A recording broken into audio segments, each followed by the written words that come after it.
Assalamualaikum warahmatullahi wabarakatuh. Hari ini kita akan coba melakukan perhitungan menggunakan AHP ya, dengan kasus pemilihan supplier gitu. Nah, tahapan AHP sendiri kemarin sudah dijelaskan ya di pelajaran sebelumnya. Ada pembentukan hierarki, perbandingan berpasangan gitu ya, nanti evaluasi bobot segala macam, baru menentukan keputusan mana yang supplier yang terpilih atau keputusan yang akan diambil gitu ya. Nah, di sini kita akan lihat nih, ada kriteria-kriteria yang akan ditentukan. Tahapan HP sebenarnya itu yang cukup tricky-nya itu bagian menentukan kriteria itu sendiri. Kita harus banyak baca literatur gitu ya, lihat apakah penting kriteria ini atau enggak gitu ya digunakan. Karena bukan berarti semakin banyak kriteria yang digunakan semakin baik gitu ya. Nah, di contoh ini kita akan gunakan nanti 4 kriteria saja dengan menilai 3 supplier gitu ya. Nah, tahapan selanjutnya bagian penilaian. Menilai supplier berdasarkan masing-masing kriteria. Jadi setiap kriteria akan ada penilaian supplier.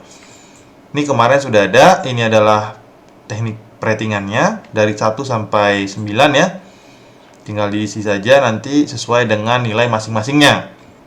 Nah, sistem pengisian itu berpasangan. Jadi dia selalu membandingkan antara A dengan B gitu ya. Selalu membandingkan. Jadi artinya kalau kita sudah mengisi salah satu, yang satu temannya berarti langsung keisi juga gitu. Kita akan langsung ke contohnya saja. Oke, ini ada contoh yang sudah dikerjakan. Kita akan menggunakan 4 kriteria, price, distance ya, sama labor dan week-nya, gajinya gitu ya. Jadi ada 4 kriteria yang kita gunakan. Suppliernya ada 3, A, B, C gitu ya. Kita akan lihat bagaimana sistem pengisiannya. Oke, kita akan lihat yang price. Seperti yang dikatakan sebelumnya, dia pengisiannya berpasangan. Ketika kita membandingkan antara supplier A dengan B, berarti yang akan kita isi adalah kotak yang ini dengan kotak yang ini. A dengan C berarti kita akan isi kotak yang satu yang ini dan berikutnya yang ini gitu ya. Begitupun dengan B dan C. Oke. Ketika price lebih baik di A, berarti kita akan isi baris A-nya. Kalau misalnya price-nya lebih baik di B, isi yang B. Gitu ya, yang baris B. Nah, sekarang pada contohnya kita anggap saja kita isinya itu di baris A. Berarti dianggap di sini price A lebih baik, artinya mungkin lebih murah gitu ya, 3. Nah, berarti di sini kita tinggal bagi saja antara 1 dengan 3 gitu ya. Jadi tinggal membagi nilai awalnya gitu ya. Nah, nilai 1 ini bagaimana cara mendapatkannya? Nilai 1 ini given langsung karena itu adalah perbandingan antara supplier A dengan supplier A juga dengan dirinya sendiri gitu ya. Ini otomatis satu semua yang diagonal. Nah, berarti kalau ini sudah keisi semua, yang tadi kita isi awal berarti yang 3, yang 2 A dan C ya. Berarti A juga lebih baik daripada C. Dan yang ini si C dengan B, berarti C lebih baik dari B gitu ya. Nah, itu adalah sistem pengisiannya. Jadi kebalikannya tinggal di 1 per yang keisinya saja gitu ya. Berarti ini 2, ini 1 dibagi 2 gitu ya. 1 bagi 2 yang ini. Oke. Nah, selanjutnya yang kita lakukan adalah menjumlahkan semua hasilnya ini per kolomnya. Ini dijumlahkan. Ini adalah hasil penjumlahan ya. Nah, ini juga hasil penjumlahan, ini juga. Tiga-tiganya. Ketiga kolomnya ini dijumlahkan masing-masing.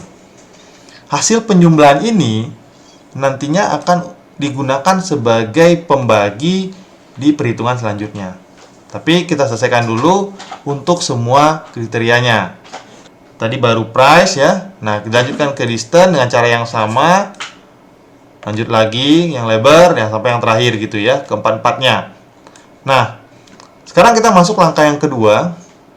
Setelah kita dapatkan jumlahnya, maka selanjutnya kita akan melakukan pembagian. Masing-masing anggota ini dibagi dengan jumlah per kolomnya. Jadi pembagian itu per kolom. Sehingga yang ini dilakukan pembagian antara 1 dengan jumlahnya 1,8 gitu ya. Nah, begitupun yang lainnya dibagi semua tuh per kolomnya. 3 dibagi dengan jumlahnya yang 9. Begitupun yang ini. 2 dibagi dengan 3,2 gitu ya. Mau ngecek pembagiannya, kita tinggal jumlahkan ke bawah, jumlahnya pasti akan 1 semua gitu ya, kalau pembagiannya sudah benar. Ini adalah penjumlahan dari per kolomnya. Nah, penjumlahan ini hanya untuk ngecek kebenarannya saja, apakah sudah benar atau belum. Yang akan kita gunakan sebenarnya adalah menghitung rata-rata per barisnya. Nah, jadi ini kita rata-ratakan per baris. Ini adalah perhitungan rata-ratanya. Nah, kita rata-ratakan ya. Jadi akan ada 3 rata-rata di sini. Nah, yang kita gunakan adalah 3 dari nilai ini untuk penilaian price pada setiap supplier. Artinya, kalau kita lihat dari angkanya, yang tertinggi itu selalu yang paling baik, berarti price A itu adalah yang paling bagus. C nomor 2, B-nya yang ketiga. Langkah ini dilakukan untuk kriteria yang lain ya, sama ya. Ini juga yang distance ini juga sama ya pembagiannya. Kita bisa cek semuanya sama. Nah, ini hasilnya didapatkan. Berarti di distance C menang gitu ya, C 0,9.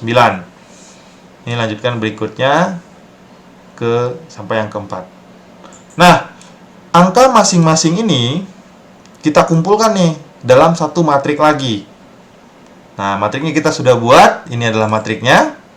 Kita kumpulkan ya. Ini juga semuanya. Berarti matriknya kalau tadi adalah supplier dengan supplier, sekarang supplier berbanding dengan kriterianya masing-masing nih. Itu kalau kita jumlahkan per kolomnya juga sama, dia akan jumlahnya 1. Nah, ini adalah nilai yang kita dapatkan. Nah, langkah selanjutnya adalah memilih supplier mana yang paling bagus. Tapi pada kenyataannya, kriteria ini itu tingkat kepentingannya berbeda-beda. Sehingga perlu ada pembobotan kriteria. Sebenarnya kalau tidak ada bobot kriteria gitu ya, ini tinggal langsung aja dijumlahkan mana yang paling tinggi, itu yang menjadi supplier terbaik sebenarnya gitu. Tapi kita perlu membobot kriteria. Nah, langkah berikutnya berarti kita lakukan pembobotan kriteria dengan cara yang sama dengan yang sebelumnya tadi ya. Mirip dengan ini, cuman sekarang bukan A, B, C supplier lagi, tapi price, distance ya, ada semua kriterianya di sini. Jadi bikin matrik 4 kali 4-nya. Isi ya secara yang sama, bandingkan price dengan distance, pentingan mana? Di sini dianggap pentingan distance ya, bukan price. Ya itu terserah ya perhitungannya, pengisiannya, karena ini kita tidak mengambil data yang benar, hanya di random saja. Nah, ini diisi dulu nih, berpasangan sama dengan yang tadi caranya.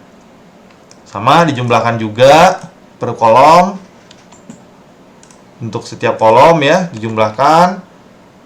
Langkah berikutnya sama lagi, tinggal dibagi ya dengan jumlahnya per barisnya. Nah, nanti baru di rata-ratakan ya per baris. Nah, hasil rata-ratanya ini itulah yang menjadi bobotnya. Artinya kalau kita lihat di sini, bobot tertinggi itu ada di distance. Penting banget jarak antara kita dengan supplier itu sepertinya ya. Jadi distance yang utama. Nah, sehingga pengaruh yang paling tinggi itu ada di distance, kriteria distance sebenarnya. Yang lain lebih kecil. Price nomor 2, yang terakhir weight-nya ya. Nah, langkah yang terakhir yang dilakukan adalah melakukan perkalian antara matrik yang ini, yang sudah berisikan kriteria dengan suppliernya. Ini adalah matrik 3 kali 4. Kita kalikan dengan matrik 4 kali 1. 34, 41 menjadi 31. Nah, kita kalikan, ini adalah hasil perkaliannya. Perkalian matrik ya. Nilai tertinggi ada di C. Berarti supplier C lah supplier yang akan terpilih gitu ya. Kita bisa lihat sebenarnya tadi di bobot itu kan paling tinggi distance. Kita bisa lihat di distance siapa yang tertinggi. Ya, memang C ya. Wajar dia yang terpilih karena bobotnya distance yang paling tinggi. Oke, itu adalah perhitungan sederhana dengan AHP. Jadi sebenarnya AHP kalau perhitungannya itu tidak terlalu ribet. Yang paling susahnya itu sebenarnya adalah mengisi ininya. Kita bisa lihat sendiri ratingnya tadi ada 1 sampai 9. Bagaimana kita menentukan kenapa perbandingannya 3, kenapa enggak 4, kenapa enggak 2 gitu ya. Nah, tingkat kesulitan yang lain adalah menentukan kriterianya.